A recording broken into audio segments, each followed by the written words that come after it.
Hello everyone, চলে এসে আরও একটা নতুন ব্লগ নিয়ে। এখন অফিসে আসি 7টা বাজে, এবার বেরোবো। আমার তো পায়ের আঙুলটা ভেঙে গেছে, তোমরা জানোই আইকেস। তো বেরিয়ে গেছি, আর সৌভিকও এসে গেছে, ওই জোর গাড়ি। তো এখন এসছি বাড়িতে, বিকজ ভাইয়ের 12টার পরই জন্মদিন।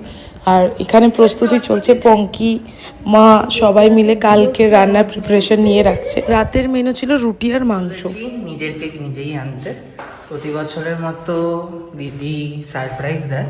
এবছর পরিস্থিতি ঠিক না থাকার সময়, স্বাদ না দেওয়ায় ও সারপ্রাইজ দিয়েছে অবশ্যই, কিন্তু ওই হাঁটাচলা করতে না পারার জন্য এখন নিজেকে আনতে যেতে হচ্ছে। চলো সাথে থাকো। তো ভাই কেকটা নিয়ে চলে এসেছিলো, 12টা বাজতে একটু সময় ছিল বলে একটু মুখে উপটানটা লাগিয়ে নিয়েছিলাম। মুখটা পুরো কালো লাগছিল আমার। আর কেয়াফে থেকে এই চিজ কেকটা নিয়েছিলাম, যেটা খেতে দারুণ ছিল।